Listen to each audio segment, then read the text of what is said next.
Okay,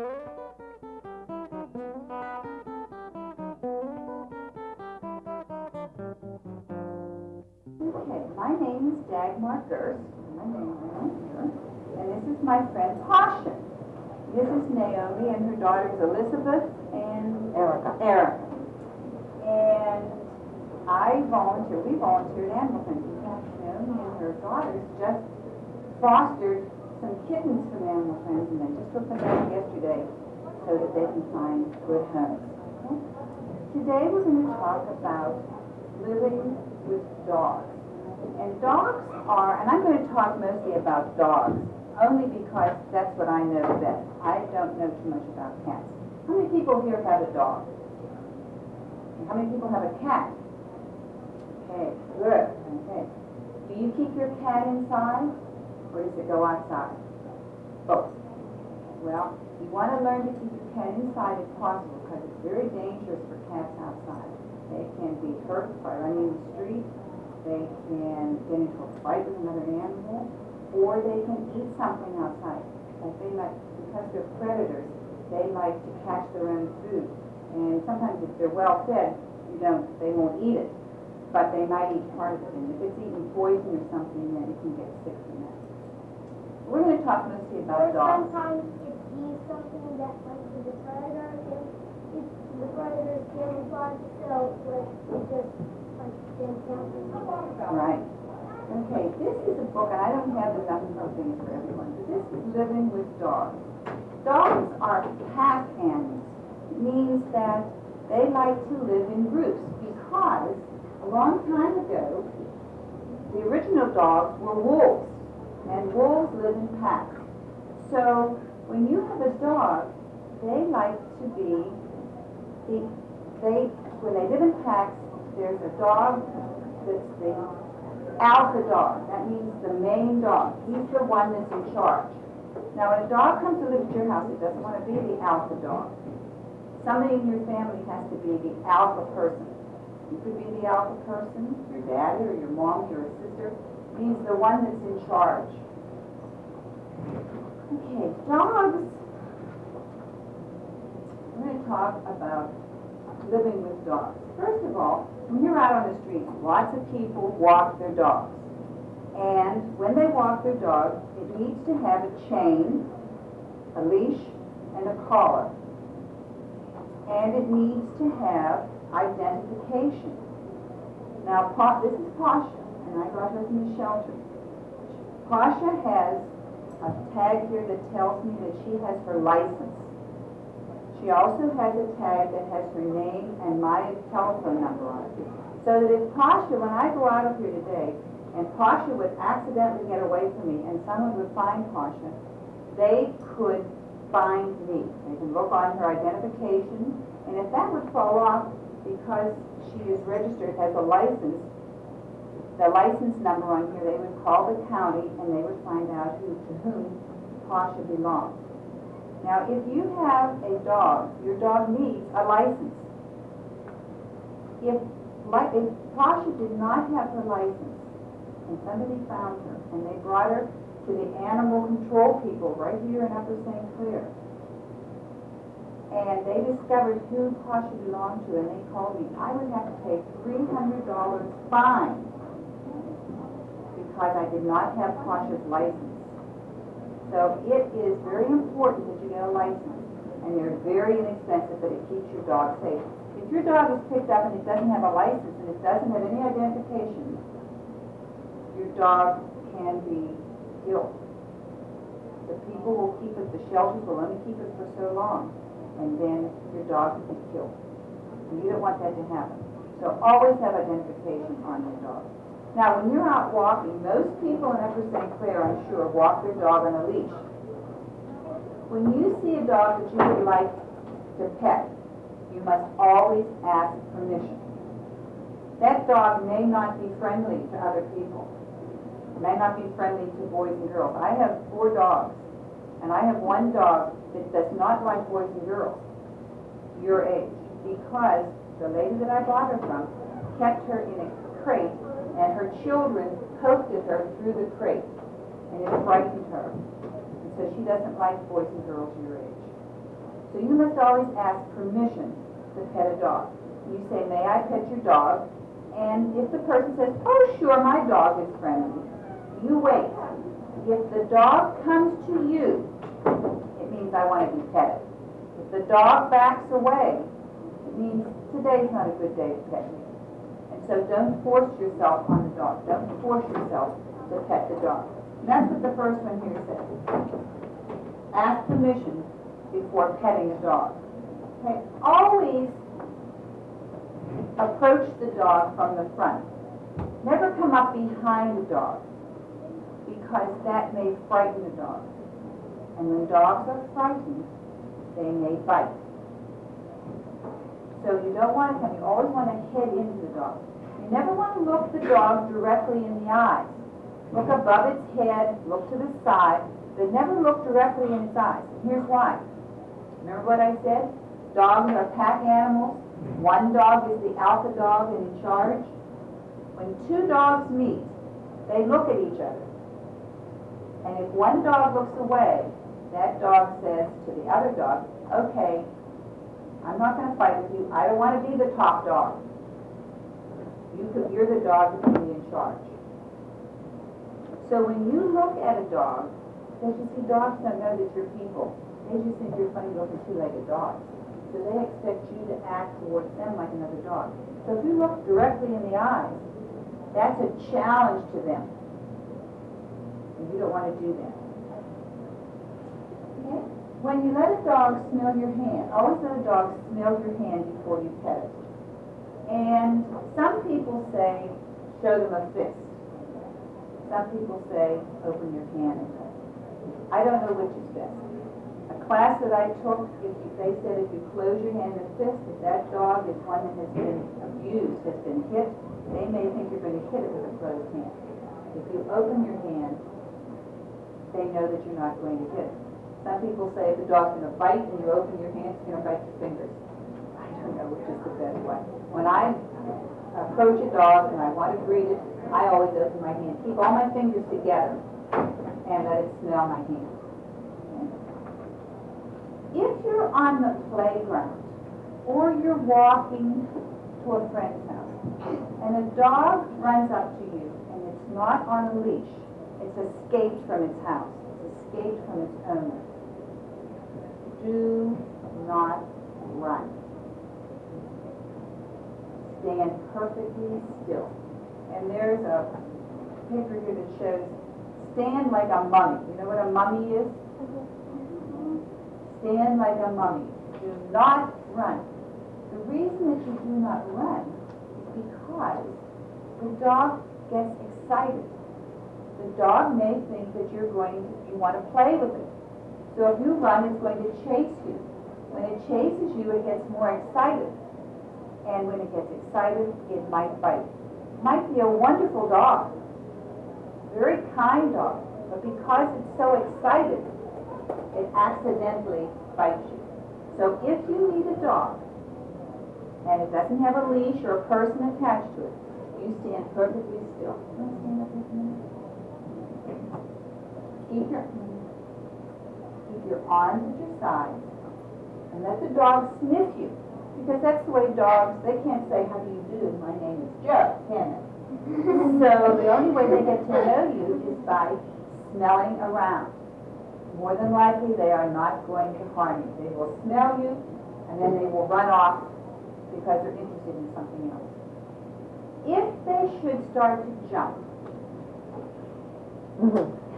and you think they might bite you, you get down on your knees, tuck your head in by put your head down on the ground, and cover your ears up. Cover it over like this. Look, like this. Put your hands over like that. If the dog is going to bite you, it's going to bite you. There's nothing you can do. But what you can do is make yourself into a turtle, a small package. It might bite you on the back, but it's not going to bite you, it's not going to bite you on your ears or around your face, which will hurt a lot more than it will if it bites you on the back. So you don't want to run. You can walk away from the dog, but don't run. Okay, dogs talk with their bodies, and one of the papers that I have for you, it shows that. Okay, this dog is a happy dog. Its tail is up, its head is up, its ears are up, and it says, I'm happy. This one says, I'm angry. Its tail is up, but it's showing its teeth, growling. This one says, I'm afraid. It's cowering, it's down. Its tail is between its legs, its ears are back, and it's bending down. Pasha is like that. Pasha is very submissive. She frightens easily because when I adopted her, she had been abused. Somebody had hit her a lot. So when she comes to people, she will bend down. And she wants to be as small as she can. She wants to say, I'm not going to hurt anybody. And then if a dog has its tail up and its ears up, then it's smiling kind of, and its front legs are down, it means I want to play. It's okay to play with me. I'm going to, and my tail is wagging, it means I'm okay, you can pet me. Don't take toys away from dogs or food, because we're going to talk about some reasons why dogs bite. If you take toys or food away, that dog may be very possessive, protecting its food, and it might bite you. And when we see things on television about people being bitten, sometimes, especially children, sometimes it's because the child has taken a toy, even from a neighborhood dog that's very friendly to you, that you've petted out on the street or with its owner. If you take its food or take a toy, it might accidentally bite you. If you're walking home and you see a dog behind a fence, you never put your head in it. Okay? Even if it's a dog that you know, never put your hand in between the fence, because, again, the dog may be protecting its property. A lot of people now have electric fences around their houses. So the dog sits in the yard. It can't get out because it has a little radio thing on its neck. It can get out. But it gets zapped. If it comes within so far of the line, it gets zapped. But you can go across and you won't get zapped. You don't want to do that. Unless you have a collar. Well, you're not going to have a collar on. So don't go into a yard to pet a dog. Because again, the dog is there. Might be the most wonderful dog in the world, but it is protecting its property. And if you know of anyone that has a dog with puppies, and everybody loves puppies, they're all darling, but a mama dog is very protective of its puppies. Even your own dog. If you have a dog that has puppies, you need to be careful, because the mama dog, for a while, is very protective of her puppies. Okay? Now, there is a pamphlet that we have. This is called How to Avoid Dog Bites. And I didn't bring one of these for everybody because I'm going to talk about it. Okay. You want to watch the time here? We have about 10 minutes. About 10 minutes too, then I'll let them watch it. Okay. One reason that dogs bite is because they're scared. They're frightened. Just stop and think. If you walked into a room and suddenly 5 dogs ran at you, would you be a little bit frightened? I would, and I'm used to dogs. So if there's a dog and 5 of you run to pet this dog, the dog might become frightened or might be scared. So you don't want to do that, because they're only going to protect themselves. Dogs can't say, I'm frightened. Dogs can't say, you scare me. Dogs can't say, I don't like what you're doing. And their only defense is to bite. Often it's little dogs like Pasha, because they are tiny and they're afraid. You can't go there, kids. Sometimes they bite because they're left out. If you have a new puppy at your house, a new kitten at your house, a new baby at your house, and your dog has been the most important thing in your family, they may feel left out. And they may bite because they want attention. They want your attention, and they don't want to share you with somebody else. We talked about dogs being too excited. Dogs get too excited even when you play with them.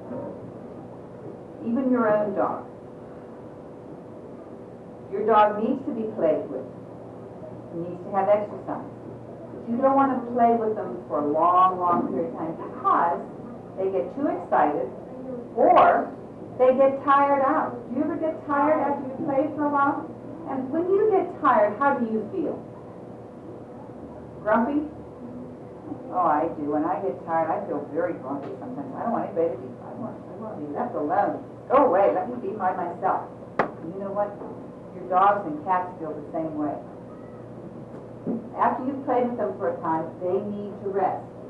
And if you don't give them a chance to rest, if you don't give them a chance to go and be by themselves, in their excitement or in their tiredness, they may accidentally bite you. Dogs and cats need a place away from the family where they can be by themselves. My dogs each have a crate, big crates, and I put them each in a crate. When I came here today, except for Pasha, I put my dogs in crates. That's their home. They feel secure there. They like it there. When I'm home, the crate doors are open. Sometimes I can't find them, and I look, and there they are in their crates. That's their place to be. Just like you have a place that maybe you like to go to read by yourself, you like to listen to music by yourself, and you go to your room, if you have a special place in your house, dogs need that too, and so do cats. They need to be away from people. Dogs bite because they don't want to share. Now we talked about the toys, not taking toys away. They don't want to share people sometimes. The little dog that doesn't like boys and girls your age, she doesn't like to share me with people. And when I got Pasha, I was worried that maybe she would want to share me with Pasha because she doesn't like to share me with the other two dogs in my house. Fortunately, she happens to like Pasha, and so they both sleep on my bed. I'm sure that there are a lot of people that don't think it's a good idea for dogs to sleep on your bed. It makes them too protective. It makes them want to be dominant. They want to be the boss. They think, oh, if I can sleep on the bed, I can be the boss in this house. But my dogs don't feel that way. And so they sleep on the bed with me. And Pasha and Maddie both get along very well. When somebody comes into my house, Pasha will bark and she will jump because she's protecting me. Maddie will bark and she will jump. And they might accidentally nip somebody. Only because you're trying to protect me. They think that's their job. So when people come to my house, I hold them or take them by their collar until the people get in, until the people get settled, and then they're fine. They're very happy then. But dogs will bark because they don't want to share. My dog, I have a poodle at home. My dog, Sam, is a wonderful, wonderful dog. I used to bring her to classes like this until she got too old. Food. I could take her food away from her, but if the other dogs come near, she will go for it and bite them. She doesn't like to share her food. So there are some dogs like that. If you know that your dog doesn't like to share its food or its toys, then let it play until it finishes. And then when the toy is laying out and it's not going to chew on it anymore or play with it anymore, then you can pick it up. Feed it, and when it's finished with its food, pick up the dish and put it away. And you will avoid being bitten. Now, most dogs are not going to bite their owners, but they do have bad days, just like we all do. So you have to know your pet. And then we talked about protecting. Dogs do want to protect. They want to protect their house, they want to protect you, they want to protect themselves. And so they sometimes will bite. Now, we all know that it's important to give your dog or your cat or any animal that you have for a pet food and water and a place to be by itself, a bed or some place to be by itself. Always walk your dog on a leash. Always have identification for your dog. And you know what? If your cat goes outside, it's a good idea to have identification for your cat too. Because if cats would get hurt, they would know who to call to get help. very important. But the thing that your animal, your cat or your dog needs most of all is lots and lots of love. I hug my dogs. I give my dogs little kisses on the head because they are very important to me. And you are the person that's responsible for them. You know, a dog or a cat, all they want to do is love you. You can tell your dog or your cat any secret in the world, and they'll never tell a soul. If you're mad at your mom or dad for some reason, or your best friend, or you've had a bad day, you can whisper in your dog or your cat's ear, and they will never tell a person, never tell a soul. Do you have a question that you'd like to ask me? Okay. If you would like to pet Pasha, you want to hold the kitty so she Or doesn't come over. Daffodil's kitten. Okay.